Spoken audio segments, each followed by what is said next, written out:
नमस्कार, मी प्रियंका आणि सुदर्शन मराठीमध्ये सगळ्या दर्शकांचं पुन्हा एकदा स्वागत. आज आपल्यासोबत बोलण्यासाठी ब्रिगेडियर हेमंत सर आपल्यासोबत आता आहेत आणि सगळ्यात महत्त्वाचा मुद्दा आजचा हा आहे की पाकिस्तानचे जे पूर्व पंतप्रधान आहेत इम्रान खान यांना 14 वर्षाची शिक्षा सुनावण्यात आलेली आहे आणि त्याचबरोबर पाकिस्तानात घडलेल्या आणि अजून घडत असणाऱ्या वेगवेगळ्या घडामोडींवर आपण त्यांच्यासोबत चर्चा करणार आहोत.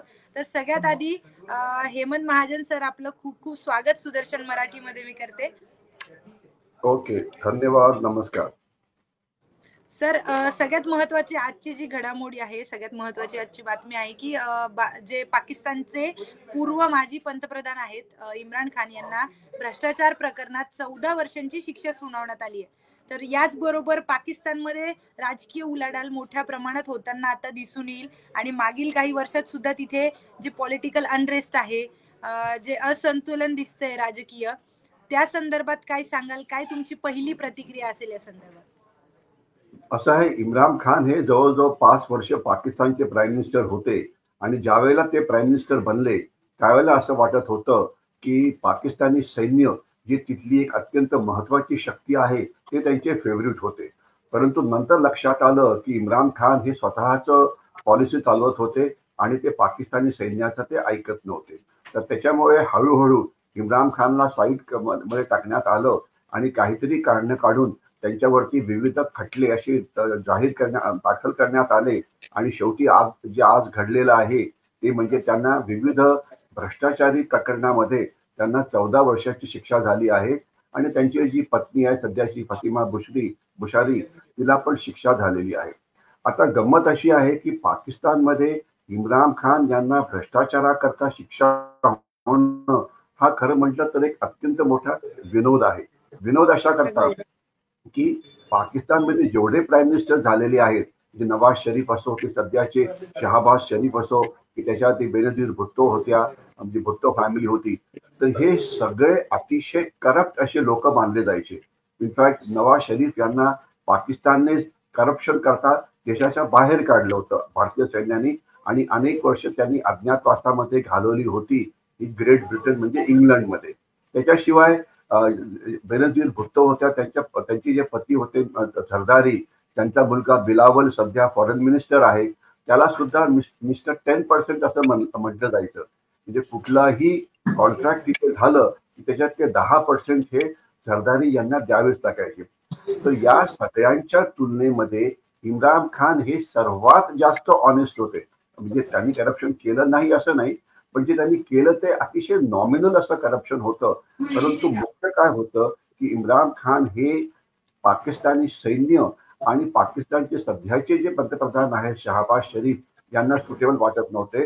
कारण इम्रान खान जरी तुरुंगामध्ये गेले 1.5-2 वर्ष जरी असले तरी पण त्यांची पाकिस्तानमध्ये असलेली पॉप्युलॅरिटी ही खूप जास्त आहे. म्हणून शहाबाज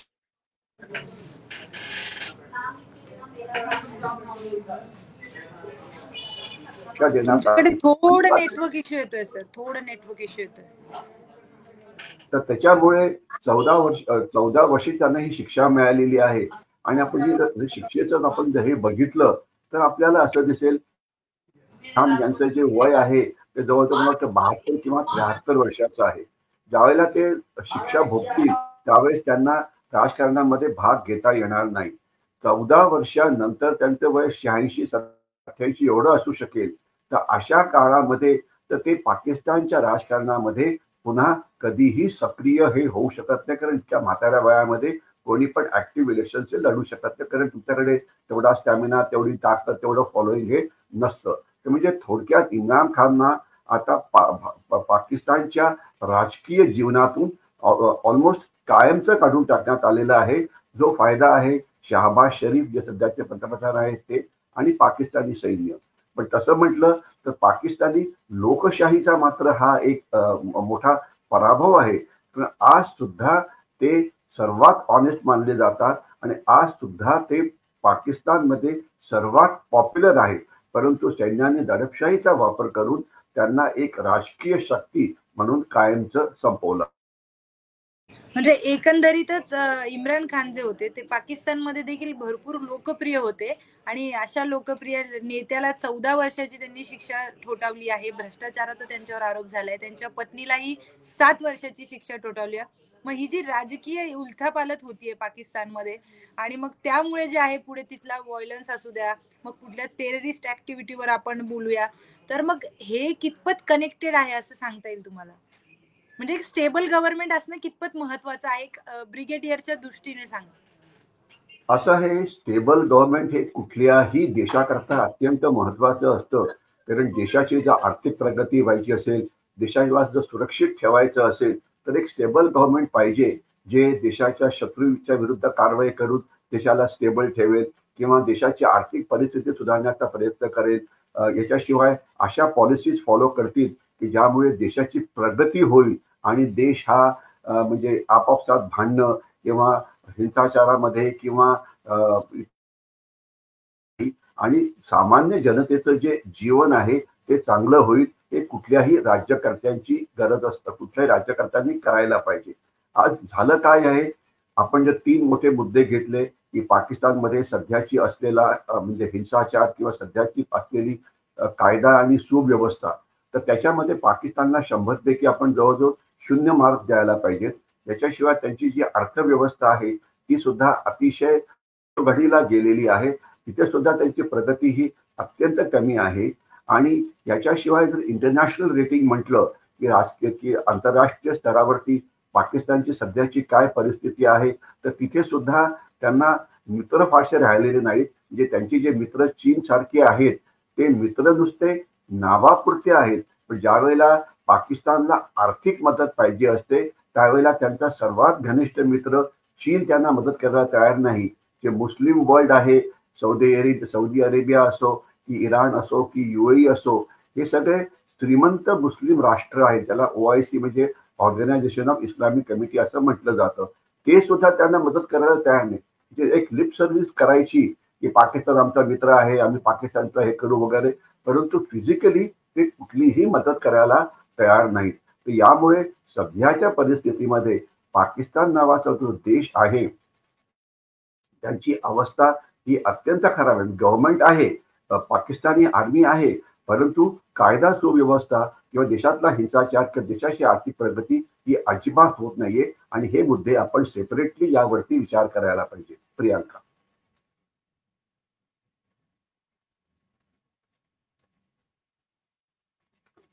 प्रियांका तू म्यूट झाली आहेस. प्रियांका तू स्वतःला म्यूट केलंयस. ओके. दहशतवादाबद्दल जेव्हा आपण बोलतो तर वर्ल्ड लेवलवर जागतिक लेवलवर त्यांचं एक वाक्य खूप फेमस झालं होतं की Pakistan has snakes in the backyard. तर मग अल्टिमेटली ते कधी ना कधी त्यांच्यावर उलटणारच.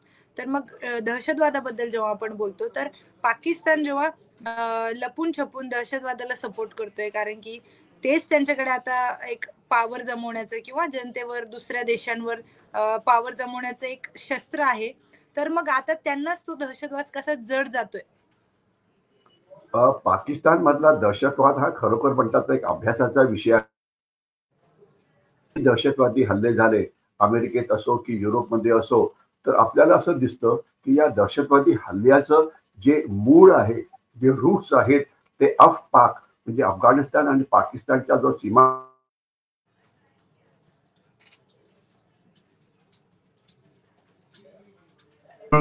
सगळ्या प्रकारची जी त्याची कामं असतात ती या या भागात झालेली आहे. पाकिस्तानमधल्या दहशतवादाला आपल्याला 3 भागामध्ये वाटता येईल. एक तर असे दहशतवादी जे पाकिस्तानच्या विरोधात आहेत. दुसरा प्रकार आहे असे दहशतवादी जे जगामध्ये कुठेही काम करतात, म्हणजे अल कायदा आहे, नंतर आपलं ISIS आहे वगैरे. आणि तिसरे असे दहशतवादी ज्यांचा वापर एक प्रचंड मोठं शस्त्र विरोधात करतं, म्हणजे लष्कर तोयबा आहे, जैश ए मोहम्मद आहे, हिजबुल मुजाहिदीन, अजून अनेक नावं आहेत. तर आपण ही जी दहशतवादी वेगवेगळे गट आहेत त्यांचं आपण थोडंसं विश्लेषण करण्याचा प्रयत्न करू. सर्वात पहिले घेऊया की जागतिक दर्जाचे दहशतवादी ISIS म्हणा किंवा अल कायदा म्हणा. अल कायदाचा नेता मारला गेला होता, तो पाकिस्तानमध्ये मारला गेला. दुसरा मारला गेला, तो पण तिथेच मारला गेला. आणि अल कायदा आता सिरियामध्ये ऍक्टिव्ह होताना दिसतो आहे. अल कायदा आता हुती वगैरे त्या भागात म्हणजे जो मिडल ईस्टचा जो भाग आहे तिथे ऍक्टिव्ह होताना दिसत आहे. तर हे पाकिस्तानचं कॉन्ट्रीब्युशन आहे जगामध्ये दहशतवाद हा वाढवण्याकरता. तो एक वेगळाच विषय होईल. आपण पटकन दुसऱ्या प्रकारच्या येऊ, ते म्हणजे भारताच्या विरोधात काम करणारे दहशतवादी लष्कर ए तैयबा, जैश ए मोहम्मद. आत्ताच 15 जानेवारीला आर्मी डे झाला, त्यावेळेला chief of army staff general Upendra Dwivedi यांनी इंटरव्ह्यू दिला मीडियाला, की तो वर्षातून एकदा दिला जातो. क्लिअरली सांगितलेलं होतं की भारतातला काश्मीर मधला जो दहशतवाद आहे तो पाकिस्तान पुरस्कृत आहे आणि 70 ते 80% दहशतवादी आज अजून जे काश्मीरमध्ये ऑपरेट करत आहेत ते पाकिस्तानी मुळाचे आहेत. तर हे पाकिस्तानचे जे गट आहेत, लष्कर तैयबा, जैश ए मोहम्मद, हिजबुल मुजाहिद आणि इतर, यांना पाकिस्तान वेळोवेळी भारत पाकिस्तान सीमेवरून भारताच्या आत घुसवण्याचा प्रयत्न करतो आणि भारताच्या खास जम्मू काश्मीरमध्ये हिंसाचार वाढवण्याचा प्रयत्न करतो. आणि हा खेळ जोपर्यंत पाकिस्तान नावाचा देश आहे तोपर्यंत चालू राहील. सध्या हा दहशतवाद भारतामध्ये कंट्रोलमध्ये आहे, त्या फारसं जास्त हिंसाचार होत नाहीये आणि जो थोडाफार होतो तो सॉफ्ट टार्गेट्स म्हणजे टीचर्स, हिंदूज किंवा टुरिस्ट त्यांच्या विरोधात केला जातो. त्यांची भारतीय सैन्यावरती हल्ला करायची हिंमत नाही, परंतु त्यांची जी न्यूसन्स व्हॅल्यू आहे ती मात्र आहे. अजून सुद्धा आपण काश्मीरमध्ये आपला गार्ड लेट डाऊन करू शकत नाही. आपल्याला दहशतवादी विरोधी अभियान पुढे अनेक वर्ष तिथे चालूच ठेवावं लागेल. तर हे दहशतवादी भारताच्या विरोधात काम करणारे की जे पाकिस्तानचं स्ट्रॅटेजिक वेपन आहे. आणि ज्या वेळेला 3 वर्षापूर्वी अफगाणिस्तानमध्ये अमेरिकेचं सैन्य पळून गेलं आणि तिथे तालिबान सत्तेमध्ये आलं, तर पाकिस्तानमध्ये सगळ्यांना इतका म्हणजे आनंद झाला होता की त्यांना असं वाटत होतं की 1971 मध्ये जसा इतिहास घडला आणि भारतीय सैन्याने पाकिस्तानचे 2 तुकडे केले, ती एक अतिशय म्हणजे 100 वर्षांमधली एक अतिशय मोठी ऐतिहासिक घटना होती. तसंच पाकिस्तानला वाटलं की आता तालिबानचं राज्य अफगाणिस्तानमध्ये आल्यामुळे पाकिस्तानला प्रचंड फायदा झाला आहे आणि त्यांना जे नुकसान त्यांचं झालं होतं 1971 मध्ये 2 तुकडे झाल्यानंतर ते आता भरून निघालंय. कारण त्यांना असं वाटलं की पाकिस्तानवरती जर भारताने हल्ला केला तर पाकिस्तानला स्ट्रॅटेजिक डेप्थ म्हणजे ही पाहिजे. म्हणजे जर भारताचे सैन्य पाकिस्तानमध्ये घुसलं तर असं नाही की 4 दिवसाच्या आत ते अफगाणिस्तान सीमेपर्यंत पोहोचेल आणि उरलेल्या पाकिस्तानचे 2 तुकडे होतील. आता तसं होणार नाही, कारण अफगाणिस्तान नावाचा जो देश आहे तो आता पाकिस्तानच्या बाजूने आलेला आहे. त्याच्यामुळे पाकिस्तानचं सैन्य गरज पडली तर अफगाणिस्तानमध्ये जाऊ शकतं, त्यांचे एअरफोर्स तिकडे जाऊ शकतं. म्हणजे तुम्हाला एक जास्त स्ट्रॅटेजिक डेप्थ ही तुम्हाला मिळालेली आहे. आणि अफगाणिस्तानच्या माउंटनस एरिया म्हणजे डोंगरा भागात गेल्याशिवाय तुम्हाला हे युद्ध जिंकता येणार नाही. म्हणजे पाकिस्तान अफगाणिस्तान आपल्या बाजूला येणं एक अत्यंत महत्वाची घटना आहे समजत होतं. म्हणजे हे शॉर्टमध्ये सांगण्याचा प्रयत्न करतो आहे. परंतु आता काय दिसतंय, गेल्या काही दिवसापासून, गेल्या काही महिन्यापासून पाकिस्तान आणि अफगाणिस्तानमध्ये होणारे आपापसातले हल्ले हे वाढलेले आहेत. आणि आज अफगाणिस्तानमध्ये एक मोठा गट आहे, त्याचं नाव आहे TTP, तेहरीक तालिबान पाकिस्तान. हा गट अफगाणिस्तान मधून त्याचे बेसेस अफगाणिस्तानमध्ये आहेत आणि तिथून तो ज्युरन लाईन क्रॉस करून पाकिस्तानवरती हल्ला करतो. आणि हा गट एवढा ताकदवान झालेला आहे की हा हल्ले सामान्य माणसावरती करून बॉम्बस्फोट वगैरे करत नाही.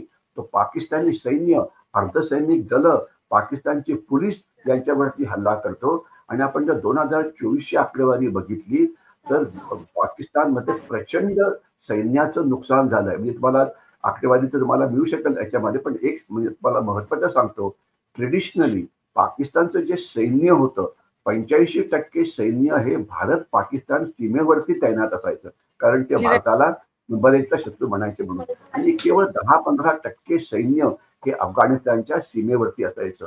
ही जनरली ट्रेडिशनली 4-5 वर्षापूर्वीची बाब आहे. आता सध्याची परिस्थिती काय आहे, आता 50%हून सुद्धा कमी सैन्य भारत पाकिस्तान सीमेवरती नाही.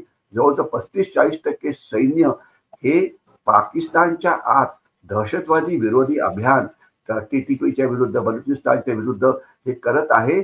आणि 15-20% सैन्य हे अफगाणिस्तानच्या सीमेवरती आहे. आणि आता 1 आठवड्यापूर्वी TTPने मोठा हल्ला केला, 20-25 पाकिस्तानच्या सैन्याला मारलं.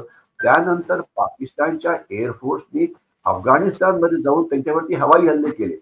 हवाई हल्ले हे नेहमीच इनॅक्युरेट असतात, कारण तिथे 2-3 दहशतवादी जरी मारले गेले तरी त्याच्या आजूबाजूला राहणाऱ्या स्त्रिया, मुलं हे जास्त मारले जातात. कारण कारण अगदी अशा दहशतवाद्यांचा एक सेपरेट तळ नसतो, हे आपल्या फॅमिली बरोबर राहत असतात. तर म्हणजे आज त्या 2 देशामध्ये प्रचंड युद्ध सुरू आहे आणि टीटीपीला काय पाहिजे? टीटीपीला पाहिजे आहे की जो पाकिस्तानचा जो भाग आहे त्याला खैबर पख्तूनख्वा म्हटलं जातं किंवा त्याला वझिरिस्तान किंवा फाटा म्हटलं जातं, फेडरली ऍडमिनिस्ट्रेटेड ट्रायबल एरिया, जिथून सर्वात पहिले इम्रान खान मुख्यमंत्री म्हणून निवडून आले होते, तो भाग त्यांना अफगाणिस्तानमध्ये सामील करायचा आहे. आणि पाकिस्तान आणि अफगाणिस्तान मधली असलेली सीमा, ज्याला ड्युरंड लाईन असं म्हटलं जातं, ती सीमा त्यांना मान्य नाही. म्हणजे पाकिस्तानचा पुष्कळचा भाग त्यांना अफगाणिस्तानमध्ये सामील करायचा आहे आणि तिथे त्यांना ते शासन आणायचं आहे, जे तालिबान सध्या त्यांच्या विरोधात हे करत आहे. त्यामुळे आता अफगाणिस्तान आणि पाकिस्तान मधला हिंसाचार हा प्रचंड वाढलेला आहे आणि यामुळे खूप मोठं नुकसान हे त्यांचं होत आहे. आणि याच्यामध्ये शेवटचा मुद्दा असा की याच्यात आगीत भर म्हणून आज पाकिस्तानमध्ये अनेक असे गट आहेत की त्यांना पाकिस्तानपासून सेपरेट व्हायचं आहे, इंडिपेंडंट त्यांना पाहिजे. खास तर बलुचिस्तान मधून सीपीएसटी कॉरिडॉर जातो, चायना पाकिस्तान इकॉनॉमिक कॉरिडॉर जो आहे तो तिथून जातो. 1000 किलोमीटर हा रस्ता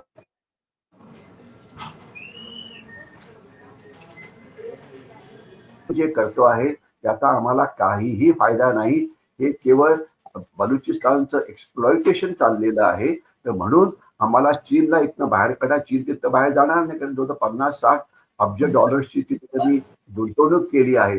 त्यानंतर तो परत कसा जाईल, कारण एवढी प्रचंड गुंतवणूक तिथे झालेली आहे. तर आता म्हणजे याच्यामुळे 2 मुख्य प्रॉब्लेम झालेले आहेत. तर बलुचिस्तानचे सगळे विरोधात गेलेली आहे. बलुचिस्तान हा पाकिस्तानचं राज्य आहे, पण ती जनता विरोधात गेलेली आहे. त्याच्याशिवाय सिंधमध्ये सुद्धा जिओ सिंध नावाची एक मुवमेंट सुरू आहे की त्यांना वेगळं व्हायचं आहे. तिसरं ही जे गिलगिट आणि बाल्टिस्तान आहे, हा जो जम्मू काश्मीरचा जो पीओके म्हणजे पाकिस्तानी ऑक्युपाईड नावाचा भाग आहे, त्याच्यावरती गिलगिट आणि बाल्टिस्तान हे 2 प्रांत आहेत. 2 म्हणजे अतिशय सुपर हाय अल्टिट्यूड मध्ये असलेले छोटे छोटे प्रदेश आहेत, जिथून सिपेक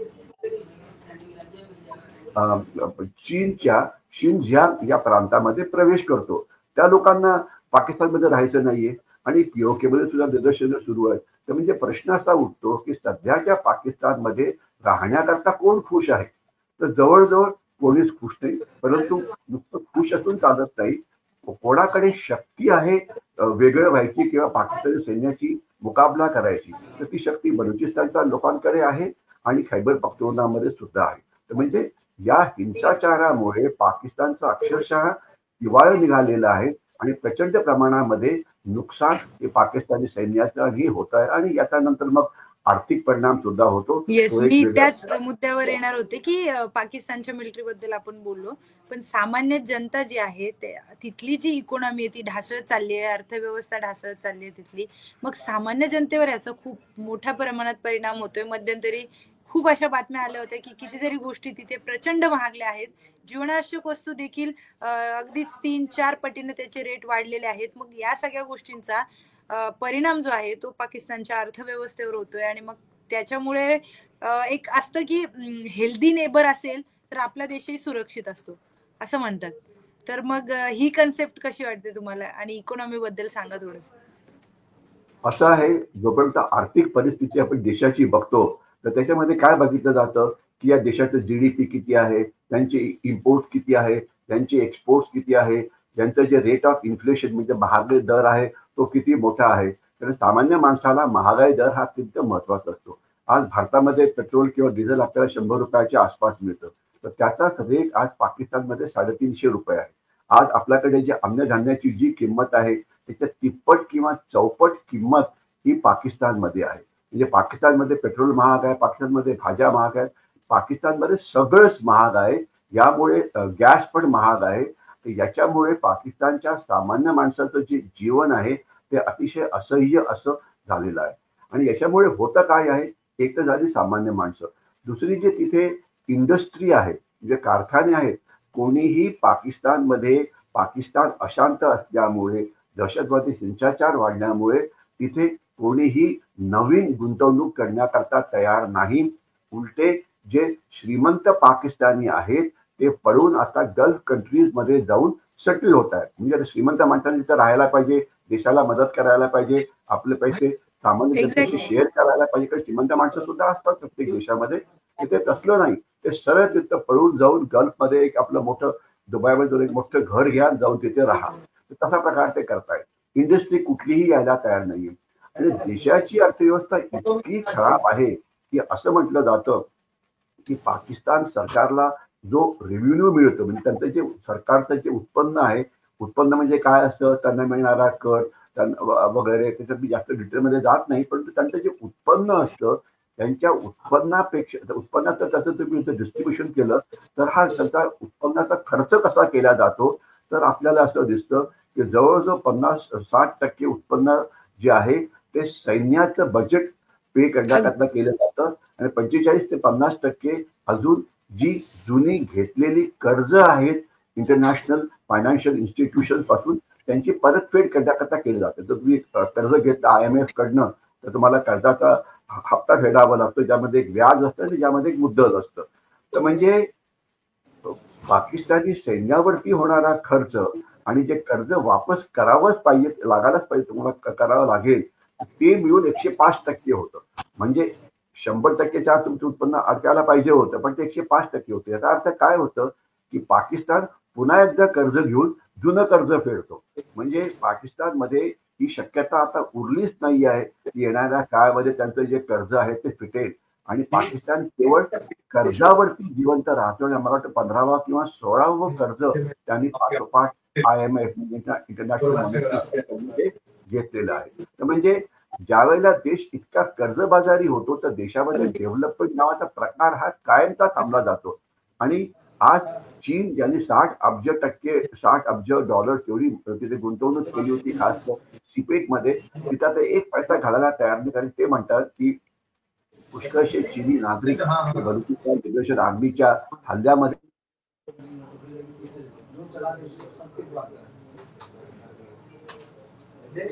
धरणावरती किंवा रस्त्यावरती किंवा रेल्वेवरती पहिले त्यांचं रक्षण करा. तिथे जे त्यांचं ग्वाडार नावाचं बंदर आहे, तिथून सगळा तो माल आयात केला जातो आणि मग तो वरती चीनकडे जातो. तर त्याचं रक्षण करण्याची क्षमता आज पाकिस्तानकडे नाही. आणि असं मानलं जातं की 4,500 किलोमीटर रस्त्याचं रक्षण करण्याकरता पाकिस्ताननी 2 डिव्हिजन एवढे सैन्य तिथे वापरलेलं आहे. 2 डिव्हिजन सैन्याने सीमेचं रक्षण करायला पाहिजे, ते देशाच्या आतल्या रस्त्याचं रक्षण करतात. कारण त्या रस्त्यावरती हे जे बलुचिस्तान लिबरेशन आर्मी आहे त्याचं हल्ले हे होत आहेत. तर याच्यामुळे आर्थिक व्यवस्था ही पूर्णपणे रसातळाला गेलेली आहे. आणि जोपर्यंत म्हणजे दहशतवादी हल्ले थांबत नाहीत आणि जोपर्यंत पाकिस्तान करेक्टिव्ह ऍक्शन घेत नाही तोपर्यंत ते आर्थिक व्यवस्था ही ठीक होणार नाही. त्यांना IMFने अनेक वेळा सांगितलेलं आहे की तुम्ही तुमच्या लष्करावरती होणारा खर्च कमी करा, कारण तो एक अत्यंत मोठा खर्च आहे. पण भुट्टो जे पाकिस्तानचे पुष्कळ आधी पंतप्रधान होते, त्यांनी त्यांचं एक फेमस वाक्य आहे आणि त्यांचाच आता जो नातू आहे बिलावल भुट्टो, तो सध्या येस. पाकिस्तानचा फॉरेन मिनिस्टर आहे. तर भुट्टोंचं फेमस वाक्य, जुल्फिकार अली भुट्टोंचं, की आम्ही गवत खाऊ परंतु आम्ही अणुबॉम्ब हा डेव्हलप करतच राहू. आणि तीच पॉलिसी अजून सुद्धा पाकिस्तान करते. म्हणजे ते इतका भयंकर प्रॉब्लेम होऊन सुद्धा ते शिकायला तयार नाहीये. तर म्हणजे अवस्था खरोखर आहे. पण याच्यामध्ये मग काही वेळ असं वाटतं की मग याच्यामुळे पाकिस्तान जो भारतात जो दहशतवाद वाढवण्याचा प्रयत्न करतो तो थांबवेल का? तर त्याचं उत्तर आहे नाही. काही पण झालं तरी कुत्र्याचं शेपूट वाकडं ते वाकडं त्यांच्याकडे. कारण काय असतं की दहशतवाद पसरवणं हे फार सोपं असतं, दहशतवादाच्या विरुद्ध रक्षण करणं हे डिफिकल्ट असतं. म्हणजे रक्षण करायचं म्हणतात तुम्हाला हजारो सैनिक तिथे डिप्लॉय करावे लागतील, की जसं आपण सिपेक ऑर्डरमध्ये केलेलं आहे. जस्ट बिकॉज एक 50-60 दहशतवादी हल्ले झाले तर 4,000 किलोमीटरच्या रस्त्यावरती तुम्ही जवळजवळ 50-60 हजार सैनिक तैनात केले. परंतु दहशतवादी हल्ले करणं याला काय थोडेसे म्हणजे वेडी माणसं, म्हणजे वेडे हे पठाण किंवा हे त्याला घेतलं की जे आत्मघातकी, म्हणजे समजा एक थोडेसे पैसे घेऊन जे आत्मघातकी हल्ले करायला तयार आहेत, तर ते फार सोपं असतं. म्हणजे ते फक्त तुम्हाला त्या प्रकारचे प्रवृत्तीचे उग्रवादी किंवा दहशतवादी प्रवृत्तीचे तरुण मिळायला पाहिजेत की जे त्यांना मिळतात. परंतु त्याच्यात सुद्धा काही गंमत अशी झाली की जी मी 3 ग्रुपची नावं घेतली होती, लष्कर-ए-तैयबा, जैश-ए-मोहम्मद वगैरे. तर आता जो लष्करचा जो प्रमुख आहे हाफिज सईद, हा त्यांचा मोठा नेता आहे. आणि मध्ये बातम्या पण त्याला मारलं वगैरे. काही पाकिस्तानमधले दहशतवादी हे मारले गेले होते. त्यांना कोणी मारलं याविषयी शंका होती. पाकिस्तानचं म्हणणं होतं की यांना बहुतेक भारतीय सैन्याने मारलं असावं वगैरे. तर ते काय कोणाला मारलं हे आपल्याला माहिती नाही, ते काही कधी कळणं शक्य पण नाही. पण फॅक्ट अशी आहे की अनेक महत्वाचे दहशतवादी नेते हे पाकिस्तानमध्ये लाहोरमध्ये ठिकाण जे आहे तिथे. परंतु असं आणि हाफिज सईद म्हणजे आता हे ऐकून खरोखरच मला म्हणजे गंमत वाटली. गंमत अशी की तो आता दहशतवादी नेत्याचं काम करण्याचं सोडून तो आता स्वतःचा एक राजकीय पक्ष उभा करतोय. म्हणजे त्याला हे दिसत आहे तर हाफिज सईद राजकीय पक्ष तयार होणार आहे. म्हणजे थोडक्यात त्याला आता हे कळालेलं आहे की ही जी त्याचं जे दहशतवादी हल्ल्यात त्याचं जे काम आहे ती लुझिंग बॅटल आहे. तुम्ही हल्ले करू शकता, माणसं मिळतील, हल्ले थोडेफार करून हिंसाचार काश्मीरमध्ये करता येईल, परंतु त्याला काही म्हणजे शेवट नाहीये आणि हे काही एक करिअर होऊ शकत नाही. म्हणून आता तो आणि त्याचा मुलगा त्यांनी राजकीय पक्ष स्वतःचा स्थापन करायचा आता प्लॅन केलेला आहे. तर अशा प्रकारे पाकिस्तान अर्थव्यवस्था खराब आहे, हिंसाचार खूप जास्त होतो आहे, परंतु तो भारत विरोधी धोरणं मात्र सोडायला तयार नाहीये. आणि याच्यामध्ये फक्त पाकिस्तानच्या दृष्टीने एकच महत्वाची घटना घडलेली आहे की जी आपल्या दृष्टीने सुद्धा महत्वाची आहे. मागच्या मला वाटतं आठवड्यामध्ये एक बातमी आली होती की युनायटेड नेशन्स सिक्युरिटी काउन्सिल नावाची युनायटेड नेशन्स जगाची एक अतिशय महत्वाची संघटना असते. याच्यामध्ये 5 परमनंट मेंबर्स असतात. चीन आहे, अमेरिका आहे, फ्रान्स आहे, इंग्लंड आहे आणि जर्मनी मला वाटतं. 5 जण असतात, 5 परमनंट मेंबर्स आणि मग 15 हे जनरली टेम्पररी मेंबर्स असतात आणि ते वेगवेगळ्या भागातनं जगाच्या वेगवेगळ्या भागात येतात. म्हणजे एशियामधले 2 जण, आफ्रिकेतले 2 जण, ऑस्ट्रेलिया तिकडच्या भागातले 2 जण, अशा प्रकारे ते केलं जातं आणि हे इंटर्न असं होतं. तर त्याच्यात भारताकरता एक थोडीशी धोकेदायक बातमी अशी आहे की पाकिस्तानला आता 2 वर्षाकरता युनायटेड नेशन्स सिक्युरिटी काउन्सिलचं टेम्पररी मेंबरशिपचं पद हे देण्यात आलंय. म्हणजे आजपासून पुढचे 2 वर्षे ते UNSC मध्ये एक मेंबर असतील. तर त्यांचा अजेंडा काय आहे? अजेंडा सरळ आणि साफ आहे. येणाऱ्या काळामध्ये ते काश्मीरचा मुद्दा जो आता सगळेजण विसरलेले आहेत तो पुन्हा पुनर्जीवित करण्याचा प्रयत्न करतील. हा त्यांचा प्लॅन असणार. आशा करूया की अशा प्रकारची जे पाकिस्तानमधनं डिप्लोमसी केली जाईल त्याला आपण डिप्लोमॅटिक लेव्हलला चांगलं उत्तर देऊ. आणि आपल्याकरता चांगली बातमी अशी आलेली आहे की आता डोनाल्ड ट्रम्प अमेरिकेचे प्रेसिडेंट पुढच्या 2-3 दिवसामध्ये बनत आहेत आणि तसे तर ते खूपच अनप्रेडिक्टेबल आहे. त्यांच्याविषयी बोलणं हा एक वेगळा विषयच होऊ शकतो. परंतु केवळ भारताचं आपण इंडियन पर्स्पेक्टिव्ह घेतलं तर त्यांनी विधान केलेलं आहे पाकिस्तानला आम्ही एवढं महत्व का देतो. पाकिस्तानला अमेरिकेकडनं पुष्कळ मोठ्या प्रमाणामध्ये शस्त्रांची मदत केली जाते. तर आता त्यांनी उघडपणे सांगितलेलं आहे, त्यांचे जे डिफेन्स सेक्रेटरी जे बनणार आहेत त्यांनी उघडपणे सांगितलेलं आहे की आम्ही पाकिस्तानला याच्या पुढे मोस्ट फेवर्ड नेशन हा दर्जा देणार नाही आणि त्याच्यातून त्यांना काढून टाकेल. ज्यामुळे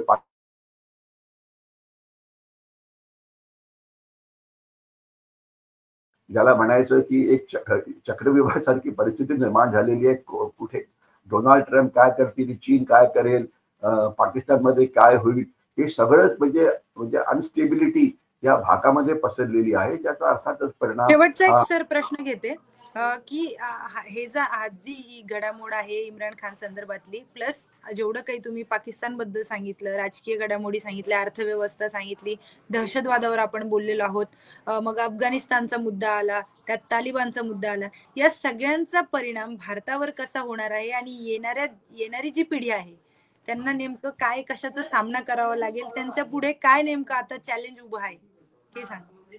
असं आहे, एक तर पहिले काही चांगल्या बाबी अशी की अफगाणिस्तान जे पहिले काही तालिबानी दहशतवादी भारतात पाठवायचे ते पाठवणार नाही आणि भारत आणि अफगाणिस्तानचे संबंध हे अत्यंत सुधारलेले आहेत आणि आपले फॉरेन मिनिस्टर त्यांना जाऊन भेटले पण होते.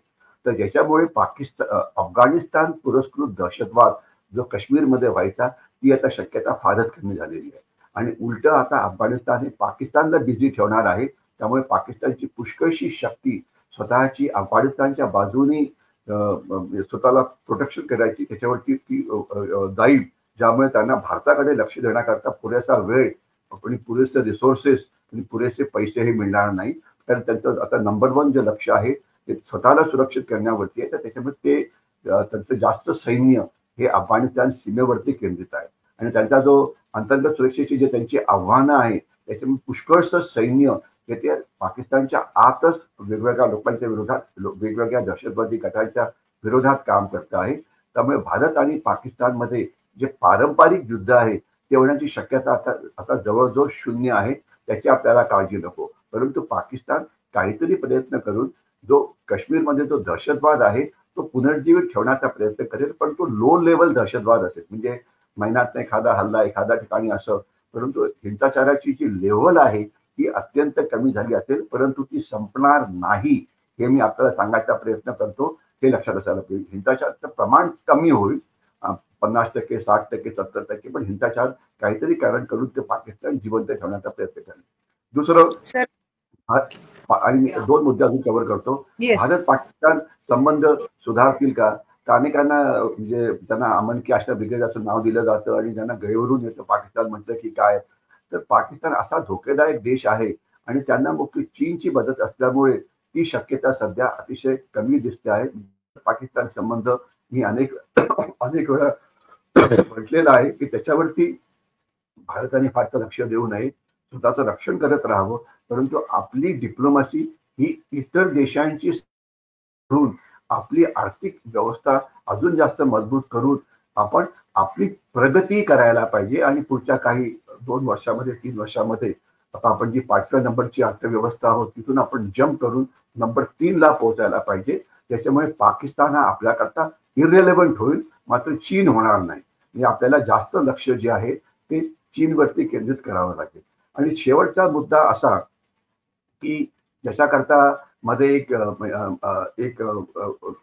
वादळ सुरू झालं होतं. एक मला वाटतं इन्फोसिसचे मुख्य त्यांनी म्हटलं होतं की भारतीयांनी नव करायला पाहिजे, ते झालं तरच भारताची प्रगती होऊ शकते. तर मग काही सो कॉल्ड तज्ञांनी तिथे हे सुरू केलं की नाही मग तुमचे मॅरिटल तुमचं संबंध कसे राहतील, तुम्ही बायकोकडे लक्ष कसं देणार वगैरे, कुटुंबाकडे कसं बघणार, अशा प्रकारचे वादविवाद सुरू झाले होते. तर त्या निमित्ताने मी आपल्याला सांगू इच्छितो तर तिथून आपल्याला इन्फोसिसचे काय म्हणाले आणि आपलं म्हणजे हे जे सगळे लोक जे बाहेर भयंकर काम करतात, मग सुंदर पिचाई असो, गुगलचे की असो, त्यांनी कसे ते वर्ल्ड क्लास बनलेले आहेत हे आपल्याला कळतं. म्हणजे जर देशाची प्रगती व्हायला पाहिजे तर आपलं सगळं लक्ष देशाच्या प्रगतीकडे केंद्रित व्हायला पाहिजे. ज्याच्यामुळे आपला जो इकॉनॉमीचा जो वाढण्याचा रेट आहे तो येणाऱ्या काळामध्ये वाढेल आणि आपण जास्त वेगाने प्रगती करू, ज्यामुळे युवक असो की इतर असो त्यांना नोकऱ्या मिळतील, त्यांना काम करण्याची संधी मिळेल. तर म्हणजे त्याच्याकरता जो धडा आहे तो चीनकडनं आपण घ्यायला पाहिजे. चीनी लोक काय करतात, तिथे आपापसात भांडणं होतात का, तिथे रिझर्वेशनच्या नावाने हे सुरू असतं का, तिथे शेतकरी रस्ते बंद करतात का, तिथे बांगलादेशी घुसखोरी होते का, तिथे नक्षलवाद आहे का. चीनचे लोक फक्त काम काम काम आणि फक्त काम करतात. अर्थव्यवस्था ही एवढी एफिशियंट आहे की अजून सुद्धा चीन हे जगाचं पॉवर हाऊस आहे मॅन्युफॅक्चरिंगचं. तर ते मॉडेल भारताने फॉलो करायला पाहिजे. सगळे मतभेद ते राजकीय असो की सामाजिक असो की कुठल्याही कारण असो हे सगळे विसरा आणि फक्त लक्ष केंद्रित करा. देशाची प्रगती होण्यामध्ये काही वादविवाद असतील तर ते 50 वर्षानंतर किंवा 100 वर्षानंतर आपण बघू शकतो. परंतु सध्याचं आपलं लक्ष हे फक्त आर्थिक व्यवस्था, आर्थिक प्रगती आणि देशामध्ये शांतता वाढवून देशाची प्रगती करायची याच्यावरती केंद्रित करा, ज्यामुळे भारत हा आर्थिक शक्ती म्हणून पुढे येऊ शकतो आणि ज्यामुळे मग इतर जे गट आहेत लहान मोठे त्यांना जास्त पैसे मिळू शकतात, मग ते शेतकरी असो की कोणी असो. परंतु आर्थिक प्रगतीवरती लक्ष केंद्रित करणं हे भारतीयांचं लक्ष असायला पाहिजे आणि प्रत्येक भारतीयांनी हे विचारायला पाहिजे की मी देशाकरता काय करू शकतो. मला हे पाहिजे, मला फुकट पाणी पाहिजे, मला लाडली बहिणा पाहिजे, मला फुकट गॅस पाहिजे, मला फुकट काय काय फुकट मिळतं, मला त्याची लिस्ट करावी लागेल ती. तर हे करण्यापेक्षा थोडस जरा बघा की मी देशाकरता काय करू शकतो. आणि एक सामान्य माणूस देशाकरता रोजच्या जीवनामध्ये खूप काय काय करू शकतो. देशाकरता पाणी वाचवा, देशाकरता वीज वाचवा. मी पुण्यामध्ये असतो, पुण्यामध्ये ट्रॅफिकचे रूल पुणेकरांना वाटतं की म्हणजे ट्रॅफिकचे रूल तोडणं हा आमचा जन्मसिद्ध हक्क आहे वगैरे. तर साध्या साध्या गोष्टी देशाच्या आर्थिक प्रगतीमध्ये आपला हातभार लावू शकतो. डिजिटल पेमेंट करा, अजिबात कॅश पेमेंटचा वापर करू नका. त्याच्यामुळे काळा पैसा जनरेट हा कमी होतो. लॉ आणि ऑर्डर हे करा. उगीच कुठल्याही आंदोलनांमध्ये भाग घेऊ नका. नार्कोटिक्सना बळी पडू नका. रोजच्या जीवनात करायला अनेक गोष्टी आहेत आणि आपण चीनपेक्षा सुद्धा जास्त एफिशियंट देश बनायला पाहिजे, ज्यामुळे आपण येणाऱ्या काळामध्ये चीनला आव्हान देऊ शकतो. प्रियांका म्यूट झालाय. म्यूट झाली आहे प्रियांका. ओके.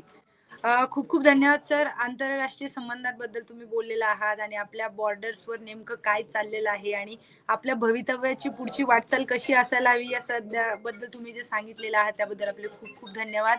आणि असेच जे आहेत माहितीपूर्व डिस्कशन्स तुमच्यासोबत अजून करायला मिळतील हीच तुमच्याकडे मी मागणी करते. आणि इथेच तुम्हाला तुमचा वेळ खूप घेतलाय मी ऑलरेडी. तर येस, आपण इथे थांबतोय आज इंटरव्ह्यू साठी, पण वेगवेगळ्या विषयांवर तुमच्याशी चर्चा करायला मला नक्की आवडेल सर. ओके. तर हे होते आपल्यासोबत ब्रिगेडियर हेमंत महाजन सर, जे वेगवेगळ्या विषयांबद्दल आपल्यासोबत बोलले. दहशतवादापासून असू दे तर अफगाणिस्तानमध्ये जे काही सुरू आहे तालिबान बद्दल ते बोलले आहेत आणि पाकिस्तानची जी इकॉनॉमी आहे त्याबद्दल ते बोललेले आहेत. इम्रान खानच्या अटकेबद्दल ते बोललेले आहेत. तर या सगळ्या गोष्टींवर ते बोललेले आहेत. तुम्हाला या सगळ्या संदर्भात काय वाटतं कमेंट करून नक्की सांगा. सरांसोबत आपण अजून डिस्कशन केलेले तुम्हाला आवडतील का हे सुद्धा आम्हाला कमेंटमध्ये नक्की सांगा. आणि अधिक माहितीसाठी आपण पाहत राहा सुदर्शन मराठी.